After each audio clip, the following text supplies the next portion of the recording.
ಆತ್ಮೀಯರೇ, analytical me ಚಾನೆಲ್ನಲ್ಲಿ ನಾವಿವತ್ತು RSI ಪರೀಕ್ಷೆ 2021 ಜನವರಿಯಲ್ಲಿ ಆದಂತಹ ಪರೀಕ್ಷೆಯದ್ದು ವಿಜ್ಞಾನದ ಪ್ರಶ್ನೆಗಳು ಸುಮಾರು 36 ಪ್ರಶ್ನೆಗಳು ಇದರಲ್ಲಿತ್ತು. ವಿಜ್ಞಾನಕ್ಕೆ ಸಂಬಂಧಪಟ್ಟಂತಹ ಪ್ರಶ್ನೆಗಳನ್ನು ನಾನು ಸ್ವಲ್ಪ ವಿಶ್ಲೇಷಣೆ ಮಾಡಿದರೆ ನಿಮಗೆ ಖಂಡಿತವಾಗಿ ಈ ವರ್ಷದ ಪರೀಕ್ಷೆಯಲ್ಲಿ ಇದೇ ರೀತಿಯ ಪ್ರಶ್ನೆಗಳನ್ನೇ ತಿರುಗಿಸಿ ಕೇಳ್ತಾರೆ. ನಾನು ಇದಕ್ಕಿಂತ ಮೊದಲು ಕೆಲವು 2016ರದ್ದೆಲ್ಲ ಹಾಕಿದ್ದೇನಲ್ಲ, ಆ 16ರದ್ದೆಲ್ಲ ಹಾಕುವಾಗ ಕಾನ್ಸ್ಟೇಬಲ್ ಪರೀಕ್ಷೆಯದ್ದೆಲ್ಲ ಅದು ಬೇರೆ ಬೇರೆ ಸೆಷನ್ನಲ್ಲಿ ಅಥವಾ ಬೇರೆ ಬೇರೆ ಪರೀಕ್ಷೆಗಳದ್ದಲ್ಲಿ ತುಂಬ ರಿಪೀಟ್ ಆದಂತಹ ಪ್ರಶ್ನೆಗಳೆಲ್ಲ ಇತ್ತು. ಹಾಗಾಗಿ ಖಂಡಿತವಾಗಿ ಇದು ನಿಮಗೆ ಹೆಲ್ಪ್ ಆಗ್ತದೆ. ವಿಡಿಯೋವನ್ನು ಕೊನೆಯ ತನಕ ನೋಡಿ. ಇನ್ನೊಂದು ವಿಶೇಷ ಅಂದರೆ ಇದರಲ್ಲಿರುವಂತಹ ಪ್ರಶ್ನೆಗಳು ಸ್ವಲ್ಪ ವಿಶೇಷ ರೀತಿಯದು ಮತ್ತು ಸ್ವಲ್ಪ ಸ್ಟ್ಯಾಂಡರ್ಡ್ ಆಗಿ ಕೊಟ್ಟಿದ್ದಾರೆ. ಕನ್ನಡ ಮೀಡಿಯಮಲ್ಲಿ ಕೊಟ್ಟದಷ್ಟು ಕ್ವಶನ್ಸ್ ಅಷ್ಟು ಚೆನ್ನಾಗಿಲ್ಲ, ಅಂದರೆ ಟ್ರಾನ್ಸ್ಲೇಷನ್ ಸರಿಯಾಗಿ ಆಗಲಿಲ್ಲ. ಬಟ್ ಇಂಗ್ಲೀಷ್ ಮೀಡಿಯಮಿನದ್ದು ನೀವು ನೋಡಿಕೊಂಡ್ರೆ ಖಂಡಿತವಾಗಿ ನಿಮಗೆ ಆನ್ಸರ್ಸ್ ಗೊತ್ತಾಗ್ತದೆ. ಟ್ರಿಕ್ಕಿ ಕ್ವಶನ್ಸು ಇದೆ, ಚೆನ್ನಾಗಿದೆ ಕ್ವಶನ್ಸ್, ಸ್ವಲ್ಪ ನೋಡಿ. 36 ಕ್ವಶನ್ಸು ವಿಜ್ಞಾನಕ್ಕೆ ಸಂಬಂಧಪಟ್ಟಂಥದ್ದು ಇದೆ. ಹಾಗಾಗಿ ಆದರೆ ನೀವು ಹಾಗಾಗಿ ಕನ್ನಡ ಮತ್ತು ಇಂಗ್ಲೀಷ್ ಎರಡನ್ನೂ ಓದಿಕೊಂಡ್ರೆ ಖಂಡಿತವಾಗಿ ನಿಮಗೆ ಇದರಲ್ಲಿ ಕಷ್ಟ ಆಗುವುದಿಲ್ಲ. ನೋಡಿ ಪ್ರಶ್ನೆಗಳನ್ನು. ರೇಷ್ಮೆ ಹುಳಗಳಿಗೆ ಹೆಚ್ಚಾಗಿ ಡ್ಯಾಶ್ ಅನ್ನು ಆಹಾರವಾಗಿ ನೀಡಲಾಗ್ತದೆ. ತಾಳೆ ಎಲೆಗಳು, ಹಿಪ್ಪು ನೇರಳೆ ಎಲೆಗಳು, ಮಾವಿನ ಎಲೆಗಳು, ಬೇವಿನ ಎಲೆಗಳು. Silkworms are fed mostly on palm leaves, mulberry leaves, mango leaves, neem leaves ಅಂತ ಕೊಟ್ಟಿದ್ದಾರೆ. ಸಾಮಾನ್ಯವಾಗಿ ಇದು ನೀವೆಲ್ಲರೂ ನೋಡಿರ್ತೀರಿ, ಮಲ್ಬರಿ ಲೀವ್ಸ್ ಅಥವಾ ಹಿಪ್ಪು ನೇರಳೆ ಎಲೆಗಳು. ಇದರಲ್ಲಿ ಒಂದು ರೀತಿಯ ಕಪ್ಪು ಮಿಶ್ರಿತ ನೇರಳೆ ಬಣ್ಣದ ಚಂದದ ಹಣ್ಣಾಗ್ತದೆ, ಒಂಥರ ಹುಳಿ ಮಿಶ್ರಿತ ಸಿಹಿ ಚೆನ್ನಾಗಿರ್ತದೆ. ಇದರ ಎಲೆ ಅಗಲಗಲಾಗಿರ್ತದೆ. ಈ ಎಲೆಯನ್ನೇ ಅದಕ್ಕೆ ಹಾಕುವಂಥದ್ದು, ಬಹಳ ಫಾಸ್ಟಾಗಿ ಅದು ತಿಂತದೆ. ಓಕೆ. ದಾಮೋದರ್ ಕಣಿವೆ ಯೋಜನೆಯನ್ನು ಜಂಟಿಯಾಗಿ ಡ್ಯಾಶ್ ಮತ್ತು ಅವಿಭಜಿತ ಬಿಹಾರ್ ರಾಜ್ಯದೊಡನೆ ಕೈಗೊಳ್ಳಲಾಗಿದೆ. ನಾನು ದಾಮೋದರ ಕಣಿವೆ ಯೋಜನೆಯನ್ನು ಕಳೆದ ವಿಡಿಯೋದಲ್ಲಿ ಹಾಕಿದ್ದೇನೆ ನಿಮಗೆ ಬಹಳಷ್ಟು ವಿಷಯಗಳನ್ನು. ಅದರಲ್ಲಿ ಆನ್ಸರು ಬಂದಿದೆ. ರಾಜಸ್ಥಾನ, ಪಶ್ಚಿಮ ಬಂಗಾಳ, ಪೂರ್ವ ಬಂಗಾಳ, ಉತ್ತರ ಪ್ರದೇಶ ಅಂತ ಆಪ್ಷನ್ ಕೊಟ್ಟಿದ್ದಾರೆ. Damodar valley project was jointly ventured by dash and undivided state of Bihar ಅಂತ ಕೊಟ್ಟಿದ್ದಾರೆ. Rajasthan, west Bengal, east Bengal, Uttar Pradesh. ನಾನು ಹೇಳುವಾಗ ಅಲ್ಲಿ ಹ್ಯಾಂಡ್ ಓವರ್ ಮಾಡಿದ ಬಗ್ಗೆ ಹೇಳಿದ್ದೇನಲ್ಲ, ಊಹಿಸಿಕೊಂಡು ನೀವು ಬರೀಬಹುದು. ಪಶ್ಚಿಮ ಬಂಗಾಳ. ಕಲ್ಲಿನ ಕಾಡುಗಳು ಡ್ಯಾಶ್ ಸಂಭವಿಸುತ್ತವೆ. ನೋಡಿ, ಟ್ರಾನ್ಸ್ಲೇಷನ್ನ ಬಗ್ಗೆ ಹೇಳಿದ್ದೇನೆ ನಾನು. ಬೆಟ್ಟಗಳ ಮೇಲೆ, ಕಡಲ ತೀರಗಳು ಮತ್ತು ಉಬ್ಬರವಿಳಿತದ ಕೊಲ್ಲಿಗಳ ಉದ್ದಕ್ಕೂ ಹೆಚ್ಚಿನ ಮಳೆ ಇರುವಲ್ಲಿ, ಎತ್ತರದ ಸ್ಥಳಗಳಲ್ಲಿ ಅಂತ ಆಪ್ಷನ್ ಕೊಟ್ಟಿದ್ದಾರೆ. ಲಿಟೋರಲ್ ಫಾರೆಸ್ಟ್ ಕೇಳಿದ್ದವರು. Okay. Occur on hills along the sea coast and tidal creeks where the rainfall is heavy at elevated places. ಇಲ್ಲಿ ಲಿಟೋರಲ್ ಫಾರೆಸ್ಟಿಗೆ ಕಡಲ ತೀರದ ಆನ್ಸರ್ ಯಾವುದಾಗಬೇಕು ನೀವು? ಕಡಲ ತೀರಗಳು ಮತ್ತು ಉಬ್ಬರವಿಳಿತದಂತ ಇರುವಂತಹ ಕೊಲ್ಲಿಗಳ ಉದ್ದಕ್ಕೂ ಕಂಡುಬರುವಂಥದ್ದು ಲಿಟರಲ್ ಫಾರೆಸ್ಟ್. ಅಥವಾ ಇದಕ್ಕೆ ಇನ್ನೊಂದು ಹೆಸರೇನು, ವೆಟ್ಲ್ಯಾಂಡ್ ಫಾರೆಸ್ಟ್ ಅಂತ ಕೂಡ ಕರೀತಾರೆ. ವೆಟ್ಲ್ಯಾಂಡ್ ಫಾರೆಸ್ಟ್ ಅಂತ ಕೊಟ್ಟರೆ ಖಂಡಿತವಾಗಿ ನಿಮಗೆ ತಕ್ಷಣವೇ ಗೊತ್ತಾಗ್ತದೆ ಯಾವುದು ಅಂತ. ಅದಕ್ಕೋಸ್ಕರ ನೋಡಿ, ಅದಕ್ಕೆ ಪರ್ಯಾಯವಾಗಿ ಯಾವ ಪದಗಳಿದೆ ಅದನ್ನು ಕೊಟ್ಟಿದ್ದಾರೆ. ಜೊತೆಗೆ ಇಲ್ಲಿ ಕಲ್ಲಿನ ಕಾಡುಗಳು ಅಂತ ಕೊಟ್ಟಿದ್ದಾರೆ. ಹಾಗಾಗಿ ನಿಮಗೆ ಕಲ್ಲಿನ ಕಾಡುಗಳು ಹೇಳುವಾಗ ಎತ್ತರದ ಸ್ಥಳಗಳಲ್ಲಿ ಅಂತ ಒಂದು ಯೋಚನೆ ಬರಲಿಕ್ಕೋಸ್ಕರ ಕೊಟ್ಟ ಹಾಗೆ ಕೊಟ್ಟಿದ್ದಾರೆ. ಜೌಗು ಪ್ರದೇಶದ ಕಾಡುಗಳು ಅಂತ ಕೊಟ್ಟರೆ ಬಹಳ ಸುಲಭವಾಗಿ ನೀವು ಆನ್ಸರ್ ಬರೀತೀರಿ. ಅದನ್ನೇ ಹೇಳಿದ್ದು ನಾನು. ಏನು ಅದಕ್ಕೆ ಬೇರೆ ವರ್ಡ್ ಏನಿದೆ ನೋಡ್ಕೊಂಡು ಅಂಥದನ್ನು ಹಾಕಿದ್ದಾರೆ. ಹಾಗಾಗಿ ಯಾವಾಗಲೂ ಗಡಿಬಿಡಿ ಆಗಬಾರ್ದು. ಕ್ವಶನ್ ನೋಡುವಾಗ ಇದೇನಪ್ಪ ಅಂತ ಕನ್ಫ್ಯೂಷನ್ ಅಥವಾ ತಲೆಬಿಸಿ ಮಾಡ್ಕೊಳ್ಬಾರ್ದು. ಓಕೆ. ಇದು ಎಲ್ಲೆಲ್ಲಿ ಕಂಡು ಬರ್ತದೆ ಅಂತ, ಡೆಕ್ಕನ್ ಪ್ರಸ್ಥಭೂಮಿ, ರಾಜಸ್ಥಾನ, ಕಚ್ ಕೊಲ್ಲಿಯಲ್ಲಿ, ಇನ್ನು ಭಾರತದ ಈಶಾನ್ಯ ಭಾಗದ ಜೌಗು ಪ್ರದೇಶಗಳು, ಗುಜರಾತಿನ ಉಪ್ಪಿನ ಕರಾವಳಿಯ ತೀರದಲ್ಲಿ, ಸರೋವರಗಳು, ಕಾಶ್ಮೀರ ಮತ್ತು ಲಡಾಖ್ ನದಿಗಳಲ್ಲಿ ಎಲ್ಲ ಕಂಡು ಬರ್ತದೆ. ಯಾವುದು? ಕಲ್ಲಿನ ಕಾಡುಗಳು ಅಥವಾ ಲಿಟರಲ್ ಫಾರೆಸ್ಟ್ ಅಥವಾ ಜೌಗು ನೆಲದ ಕಾಡುಗಳು. ಸರಿಯಾ? ಅಲ್ಲಿ ಹೆಚ್ಚಾಗಿ ಕಂಡು ಬರುವಂಥದ್ದು ಯಾವುದು? ಮ್ಯಾಂಗ್ರೋವ್ ಸಸ್ಯಗಳು. ನಾಗರಹೊಳೆ ರಾಷ್ಟ್ರೀಯ ಉದ್ಯಾನ ಕೆಳಗಿನ ಯಾವ ಜಿಲ್ಲೆಯಲ್ಲಿದೆ? ಚಿತ್ರದುರ್ಗ, ಶಿವಮೊಗ್ಗ, ಹಾಸನ, ಕೊಡಗು. ನಾಗರಹೊಳೆದು ಸಾಮಾನ್ಯವಾಗಿ ಏನಾದರೂ ಒಂದು ಪ್ರಶ್ನೆ ಬಂದೇ ಬರ್ತದೆ ನಿಮಗೆ. ಅಲ್ಲ, Nagarhole national park is located in which of the following district? Chitradurga, Shivamogga, Hassan, Kodagu answer ನಿಮ್ಮದು. ಉತ್ತಮ ಆಹಾರವನ್ನು ನೋಡಿದಾಗ ನಮ್ಮ ಬಾಯಿಯಲ್ಲಿ ನೀರು ಬರುತ್ತದೆ. ವಾಸ್ತವವಾಗಿ ಆಗ ಯಾವ ದ್ರವ ಉತ್ಪತ್ತಿಯಾಗುತ್ತದೆ? On seeing good food our mouth waters, actually the liquid produced is. ಬಾಯಿಯಲ್ಲಿ ಜೊಲ್ಲು ರಸ ಬರ್ತದೆ ಅಲ್ವಾ? ಜೊಲ್ಲು ರಸದಲ್ಲಿ ಇರುವುದು ಏನು ಅಂತ ನೀವು ಇಲ್ಲಿ ಬರೀಬೇಕು. ಇಲ್ಲಿ ನೀರು, ಚೋದನ ಹೇಳಿದಿಲ್ಲಿ ಹಾರ್ಮೋನ್ ಅನ್ನು. ಓಕೆ. ಪುಷ್ಟಿಕಾರಕ ಸತ್ವಗಳು ಅಂತ ಬ್ರಾಕೆಟಲ್ಲಿ ಕೊಟ್ಟಿದ್ದಾರೆ, ಅದು ಯಾಕೆ ಗೊತ್ತಿಲ್ಲ. ಇನ್ನೊಂದು ಆಪ್ಷನ್ ಕಿಣ್ವ, ಎನ್ಸೈಮ್. ಲಾಲಾರಸದ ಅಲ್ಲಿರುವಂಥದ್ದು ಅಮೈಲೇಸ್ ಕಿಣ್ವ. ಓಕೆ, ಹಾಗಾಗಿ ಆನ್ಸರ್ ನಿಮಗೆ ಅದರಲ್ಲಿ ಏನಿದೆ ವಿಶೇಷವಾಗಿ ಅಂತ ಕಿಣ್ವ ಇದೆ. ಹೊಟ್ಟೆಯಲ್ಲಿ ಕಿಣ್ವ, ಪೆಪ್ಸಿನ್, ಪಿತ್ತರಸದ ಅಂಶ ಅಂತ ಬ್ರಾಕೆಟಲ್ಲಿ ಕೊಟ್ಟಿದ್ದಾರೆ. ಉಪಸ್ಥಿತಿ ಇಲ್ಲದೆ ನಿಷ್ಕ್ರಿಯವಾಗುತ್ತದೆ ಅಂತ ಕನ್ನಡದಲ್ಲಿ ಕೊಟ್ಟಿದ್ದಾರೆ. The enzyme pepsin is inactive in stomach without the presence of ಅಂತ ಇಂಗ್ಲೀಷಲ್ಲಿ ಕೊಟ್ಟಿದ್ದಾರೆ. Nitric acid, hydrochloric acid, acetic acid, butyric acid. ಇಂಗ್ಲೀಷಿನದು ನೋಡಿದ ತಕ್ಷಣ ನಿಮಗೆ ಏನು ಅಂತ ಗೊತ್ತಾಗ್ತದೆ. ಇದು ಹೈಡ್ರೋಕ್ಲೋರಿಕ್ ಆಮ್ಲ. ಹೈಡ್ರೋಕ್ಲೋರಿಕ್ ಆಮ್ಲದ ಪ್ರೆಸೆನ್ಸಲ್ಲಿ ಅಥವಾ ಹೈಡ್ರೋಕ್ಲೋರಿಕ್ ಆಮ್ಲದ ಉಪಸ್ಥಿತಿಯಲ್ಲಿ ಪೆಪ್ಸಿನ್ ಕಿಣ್ವ ಯಾವಾಗಲೂ ಕ್ರಿಯಾಶೀಲ ಆಗಿರುವುದು. ಇದನ್ನು ನಾವು ಮೊದಲಿನ ವಿಡಿಯೋದಲ್ಲೆಲ್ಲ ನೋಡಿದ್ದೇವೆಲ್ಲ. ಮಾನವ ಹೃದಯದ ಬಲಭಾಗದಲ್ಲಿ ಡ್ಯಾಶ್ ಇದೆ. ಆಮ್ಲಜನಕಯುಕ್ತ ರಕ್ತ, ಮಿಶ್ರ ರಕ್ತ, ಆಮ್ಲಜನಕವಿಲ್ಲದ ರಕ್ತ, ರಕ್ತವಿಲ್ಲ. Right part of human heart contains oxygenated blood, mixed blood, deoxygenated blood, no blood. ಇಲ್ಲಿ ಆನ್ಸರ್ ನಿಮಗೆ ಆಮ್ಲಜನಕ ಇಲ್ಲದ ರಕ್ತ. ಮಾನವನ ಬಲಭಾಗದಲ್ಲಿ, ಹೃದಯದ ಬಲಭಾಗದಲ್ಲಿ, ಬಲಹೃತ್ಕರ್ಣ ಮತ್ತು ಬಲಹೃತ್ಕುಕ್ಷಿ ಎರಡೂ ಭಾಗಗಳಿಗೆ ಬರುವಂಥದ್ದು ಆಮ್ಲಜನಕ ಇಲ್ಲದ ರಕ್ತ. ಅದು ಶ್ವಾಸಕೋಶಕ್ಕೆ ಹೋಗಿ ಶುದ್ಧ ಆಗಿ ವಾಪಸ್ ಬರುವಂಥದ್ದು ಎಡಭಾಗದ ಹೃತ್ಕರ್ಣಕ್ಕೆ ಬರ್ತದೆ, ಹೃತ್ಕುಕ್ಷಿಗೆ ಹೋಗ್ತದೆ, ಅನಂತರ ಅಯೋರ್ಟ. ಇಲ್ಲಿ ಕೆಂಪಿನಲ್ಲಿ ತೋರಿಸಿದ್ದು ಶುದ್ಧ ರಕ್ತ ಅಂತ. ಇಲ್ಲಿ ಆಮ್ಲಜನಕ ಇಲ್ಲದ ರಕ್ತ ಅಂತ ಅಲ್ಲ. ಅದು ಆ್ಯಕ್ಚುಲಿ ಆಮ್ಲಜನಕ ಅದರಲ್ಲಿ ಸ್ವಲ್ಪ ಭಾಗ ಇರ್ತದೆ, ಆದರೆ ಉಸಿರಾಟದಲ್ಲಿ ತಗೊಂಡಂತಹ ಶ್ವಾಸಕೋಶಕ್ಕೆ ಹೋಗಿ ಬರ್ತದಲ್ಲ, ಶ್ವಾಸಕೋಶಕ್ಕೆ ಹೋಗಿ ಬರುವಾಗ ಆಮ್ಲಜನಕ ಹೆಚ್ಚು ಪ್ರಮಾಣದಲ್ಲಿ ಇರ್ತದೆ. ಓಕೆ, ಮಾನವರಲ್ಲಿ ಪ್ರತಿ ಮೂತ್ರಪಿಂಡವು ಹೆಚ್ಚಿನ ಸಂಖ್ಯೆಯ ಸೋಸುವಿಕೆ ಘಟಕಗಳನ್ನು ಹೊಂದಿದೆ. ಅವುಗಳನ್ನು ಕೊಟ್ಟು ಡ್ಯಾಶ್ ಕೊಟ್ಟಿದ್ದಾರೆ. ಪರಮಾಣು ಬೀಜಗಳಲ್ಲಿರುವ ಮೂಲ ಕಣ ನ್ಯೂಟ್ರಾನ್ ಅಂತ ಹಾಕಿದ್ದಾರೆ. ನರಕೋಶದ ಅಂಶ ನೆಫ್ರಾನ್ ಅಂತ ಬ್ರಾಕೆಟಲ್ಲಿ ಕೊಟ್ಟಿದ್ದಾರೆ. ಇವುಗಳಲ್ಲಿ ಯಾವುದೂ ಅಲ್ಲ. In humans each kidney has large number of filtration units called. ಇಂಗ್ಲೀಷಲ್ಲಿ ಕರೆಕ್ಟಾಗಿ ಇದೆ ಇದು ಅಲ್ವಾ. Neutrons, nephrons, none of these ಅಂತ ಕೊಟ್ಟಿದ್ದಾರೆ. ಇಲ್ಲಿ ಆನ್ಸರ್ ನಿಮ್ಮದು ನೆಫ್ರಾನ್ ಆಗಬೇಕು. ಮೂತ್ರಕೋಶದ ಅಂಶ ಅಥವಾ ನೆಫ್ರಾನ್ ಅಂತ ಬ್ರಾಕೆಟಲ್ಲಿ ಕೊಟ್ಟ ಕಾರಣ ನಿಮಗೆ ಅಂದಾಜಾಗ್ಬೋದು. ಇಲ್ಲಾಂದರೆ ನೀವು ಇಂಗ್ಲೀಷನ್ನದು ಓದಿಕೊಳ್ಬೇಕು. ನೆಫ್ರಾನ್ ಇದರ ಬಗ್ಗೆ ನಾನು ತುಂಬ ಸಲ ಹೇಳಿದ್ದೇನೆ. ಮೂತ್ರಕೋಶದ ನಮ್ಮ ಮೂತ್ರಜನಕಾಂಗದಲ್ಲಿ ಇಲ್ಲಿ ಮೂತ್ರಕೋಶದ ಅಂತ ಕೊಟ್ಟದ್ದು ಯಾಕೆ ಗೊತ್ತಿಲ್ಲ. ಮೂತ್ರಕೋಶ ಅಂದರೆ ಮೂತ್ರ ಸಂಗ್ರಹ ಆಗುವ ಭಾಗ, ಮೂತ್ರಪಿಂಡಗಳಾಗಬೇಕು. ಮೂತ್ರಪಿಂಡಗಳಲ್ಲಿರುವಂಥದ್ದು ನೆಫ್ರಾನ್ಗಳು 10,00,000ಕ್ಕಿಂತ ಹೆಚ್ಚು ಇದೆ. 2 ಕಿಡ್ನಿ ಇದೆ ನಮಗೆ, ಅಥವಾ ಮೂತ್ರ ಜನಕಾಂಗ ಇದೆ. ಅದರಲ್ಲಿರುವಂತಹ ಕಾರ್ಯನಿರ್ವಾಹಕ ಘಟಕ ಯಾವುದು ಅಂತ ಕೂಡ ಕೇಳ್ಬೋದು. ನೆಫ್ರಾನ್ ಅಂದರೆ ಕಾರ್ಯನಿರ್ವಾಹಕ ಘಟಕ ಹೇಳೋದು ಯಾಕೆ, ಇಲ್ಲಿ ಬಹುಮೆನ್ನ ಕೋಶದಲ್ಲಿ ರಕ್ತ ಏನಾಗ್ತದೆ, ಕರುಳಿನಿಂದ, ಸಣ್ಣ ಕರುಳಿನಲ್ಲಿ ಆಹಾರದ ಎಲ್ಲ ಅಂಶಗಳನ್ನು ತಗೊಳ್ತದಲ್ಲ, ನಂತರ ಪಿತ್ತಕೋಶಕ್ಕೆ ಹೋಗಿ, ಪಿತ್ತಜನಕಾಂಗಕ್ಕೆ ಹೋಗಿ ಅಲ್ಲಿ ಮೊದಲಿಗೆ ಯಾವುದು ಪ್ರೋಟೀನ್ ಅಂಶ ಇರ್ತದಲ್ಲ, ಅಮೈನೋ ಆಮ್ಲಗಳು, ಅದರ ವಿಭಜನೆ ಆಗ್ತದೆ. ಅಮೈನೋ ಆಮ್ಲದ ವಿಭಜನೆ ಆಗುವಾಗ ಅಲ್ಲಿ ಉತ್ಪತ್ತಿ ಆಗೋದು ಯೂರಿಕ್ ಆಮ್ಲ ಆಗಿ ಅದು ಏನಾಗ್ತದೆ, ಇಲ್ಲಿ ರಕ್ತದಲ್ಲಿ ಮತ್ತೆ ಪುನಃ ಬರ್ತದೆ. ಅಂದರೆ ಅದು ಶುದ್ಧ ರಕ್ತವೇ ಆಗಿರ್ತದೆ, ಅದರಲ್ಲಿ ಮಿಶ್ರ ಆಗಿರ್ತದೆ. ಇದು ಯಾವುದು ಅಮೈನೋ ಆಮ್ಲದ ಆಕ್ಸಿಡೇಷನ್ ಆದ ನಂತರದ ಘಟಕಗಳಲ್ವಾ. ಹಾಗಾಗಿ ಅದು ಸೀದಾ ಎಲ್ಲಿಗೆ ಬರೋದು, ಕಿಡ್ನಿಗೆ ಬರೋದು. ಹಾಗಾಗಿ ಇಲ್ಲಿ ಕೆಂಪಿನಲ್ಲಿ ತೋರಿಸಿದ್ದು ನಿಮಗೆ ನೋಡಿ, ಕೆಂಪು ಬಣ್ಣದಲ್ಲಿ ತೋರಿಸಿದ್ದಾರಲ್ಲ, ರೀನಲ್ ಅಪಧಮನಿಯ ಕವಲು.